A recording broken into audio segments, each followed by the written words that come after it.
So how can metrics help manage open source communities? So I think we're kind of in an exciting place where, because of the Strata conferences and big data, people are kind of suddenly waking up and realizing like data really matters. And one of the interesting things about open source communities is actually we have a lot of data that we've been collecting about how those communities work that I'm not really sure we've been all that strategic in looking at. So programs like, Jira actually has very nice access to their data, but Mozilla as well, which are tracking like, who's submitting patches, who's submitting bugs, how fast are those things moving, and I think there's actually a huge opportunity to look at that data to kind of figure out where are the bottlenecks in our communities, what's slowing people down, what's making people frustrated, and there may be ways for us to actually use that data or analyze that data or even create tools with that data that could help clear up some of those bottlenecks and even maybe bring some accountability to kind of module owners and others who are participating in the community. So to clarify, the data is being gathered, it's just not being tapped yet? Is that right? I think in many places it's not. And part of this is like there's a resource question as well. For many open source communities, that's a luxury they simply cannot afford. Sure. But for many is one that I think increasingly they can, and I think it's one also they should be demanding better tools from the people who provide them with these services to say, hey, there's some very simple management tools you could be creating using this data that would be very helpful to me as a community manager, as a module owner in my project. Right. Switching gears a little bit, but still within the open source community space, is there a way that a leader should be chosen for an open source community? And do some communities not actually need a leader? So, there's a lot of different approaches that different communities are making. The kind of the benevolent dictator is a very common model, and it's usually the kind of the person who wrote kind of the core of the code, and then everybody kind of, should they be the leader is a fantastic question. Right. Sometimes I think the answer generally could be no, and you might actually want to think to yourself, what are the principles by which we want to have, our leader chosen by, or what are the values we want them to represent? And actually have a process where you find someone, and it doesn't need to have to be democratic. You might actually just hire someone to be the leader. But what I think is more, for me, I'm kind of more interested in what's going on at the leadership level within the community. And I think it's okay to have leaders who are appointed or leaders who are chosen. But what I think is critical is that there's some accountability layers for those leaders. So, for example, one of the tools I'm really excited about, thinking we should be creating is something like a code review wait time. So when you submit a patch, usually it has to get reviewed. Right. And very often people are kind of lobbing this stuff into the dark. Yeah. And, do I wait 1 day, 5 days, 10 days, 3 months? And I just don't know. And if you had something, but the data would tell us what the average wait time is for the project, probably for that module, and for that individual reviewer.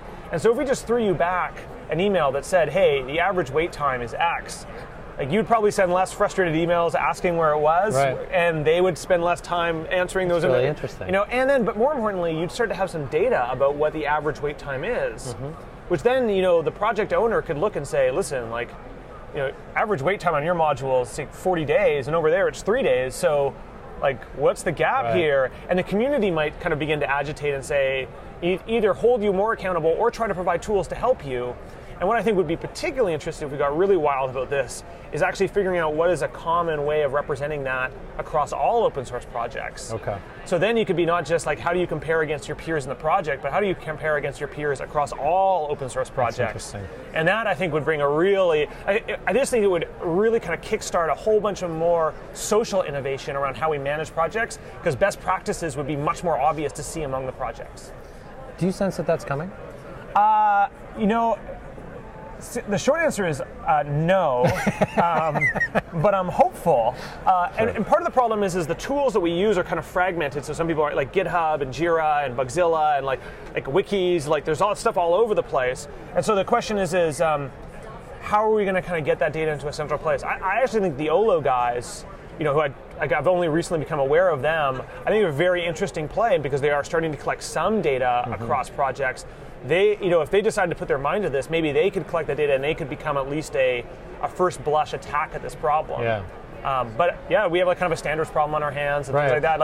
It's very it gets complex, but it's, I think as a community, it's so important. It'd be really interesting to think about that problem across projects. Yeah, because we tend to think of it in terms of project, but you're talking almost about a horizontal database layer. That's right. Across the top of it. And something like Jira does have good exposure to that data. So in theory, you could be able to maybe do that with projects like Jira. GitHub, it's less clear to me. They have some charts, but I don't think they're particularly useful.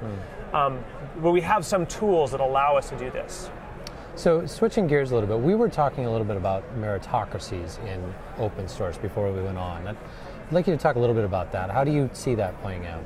Yeah, often I hear people in the open source space themselves talk about, and also frequently people outside of open source talk about open source as though it is this kind of meritocracy.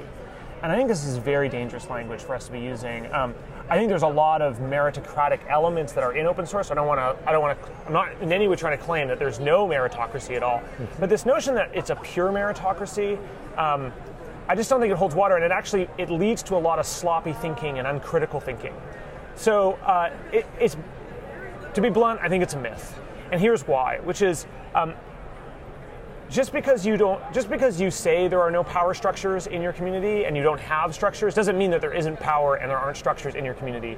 Right. And I've blogged a little bit about this, but I'm actually hugely indebted first to my partner, who's amazing, and the reading she pointed me to, which is like the second wave feminists who are writing about power structures as women. And the application open source is so clear, it's frightening. Yeah. And they talk about the tyranny of structurelessness, which is that when there is no structure, the structures become hidden.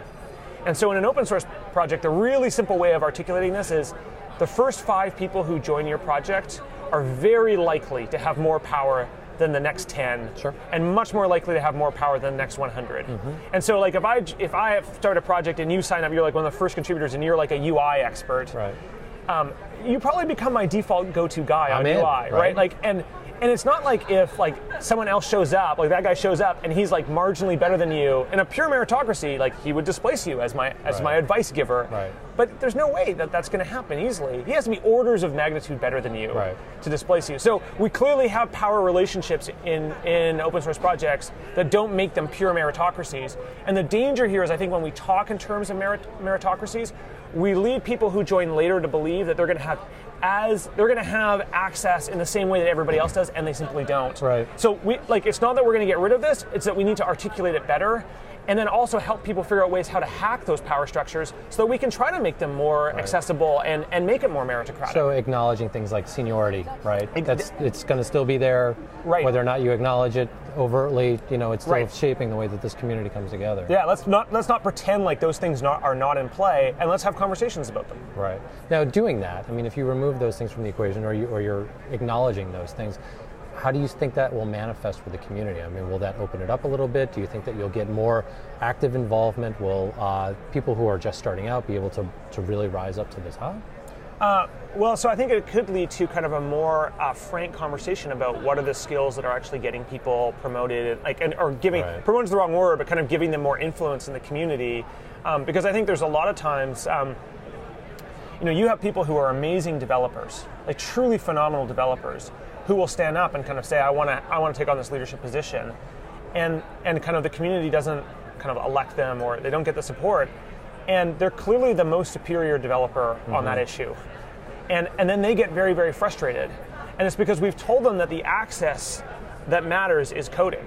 Right. But actually, there are a lot of other axes that matter, and some of them are how well do you, there's a huge kind of mediation and facilitation component to open source, and if you're not good at getting people together and helping them resolve problems, people don't want you helping them, getting them together and resolving problems. And so I think it could lead to a place where we begin to think more carefully about what are the skill sets that actually make open source work well, and helping people, so that guy who's a fantastic coder, making them understand, if you want that opportunity, there are some other skills you're going to have to invest in, and then what's the responsibility for the rest of us to help that person get them? Sure, because you want that person. So we want that person. Right. So last question for you. Do you feel that open source distinguishes between cooperation and collaboration? Fine line, right? Yeah, so this is a blog post I wrote a while ago. I really need to write an update, but I kind of describe, I actually think it's really important to distinguish between these two things. And it kind of arose out of the fact that I had a lot of governments asking me we want to be more like open source, we want to collaborate more, and I kind of whoa. I was like, you recognize that actually open source is great because actually they often avoid collaboration as much as possible. And the distinction I'm drawing is collaboration is, thesis, antithesis coming together, synthesis, it's a beautiful Hegelian process, and it's not the thing that comes out of it is something that you and I could not have imagined on our own. And that's it's great, but it tends to be relatively higher transaction cost. Right. And whereas cooperation, and this is what I think open source does so well, is when we can grab a problem and we can go and work on it in isolation. and then we can come back and debate which one makes the more sense, and then adopt the one that makes the most sense. Okay. And open source projects have generally architected themselves so that people don't have to work together. Instead, what they can do is actually grab a part of that project and go off and work on their own, or choose who they want to work with. And that's actually, I think, led to like the scalability and the efficiency that makes open source tick. And one of the things that I think is good open source projects do is they convert collaboration problems into cooperation problems whenever they can, to kind of push them down the complexity stack and make them easier. So like Firefox used to be that any feature you wanted to have added in, you had to go and negotiate with them once you coded it up to get it worked in. And then they created add-ons, and all of a sudden it was like, no, as long as you adhere to these principles, you're good to go. Go nuts. And so we turned what was a collaboration problem, which required ultimately the approval of somebody, much higher touch negotiation, and basically converted it to a cooperation problem, which is you do the right things, you solve the problem, just go. Right. And so I think open source projects will always be thinking about how they're pushing stuff down, and recognize that they're most efficient and best actually when they're cooperative and less collaborative. You're always going to have those collaborative moments, but let's make them as few as possible, because that's what I think allows us to move more quickly. Wow. Well, thanks so much for being with us. Appreciate you taking the time. Thank you for having me.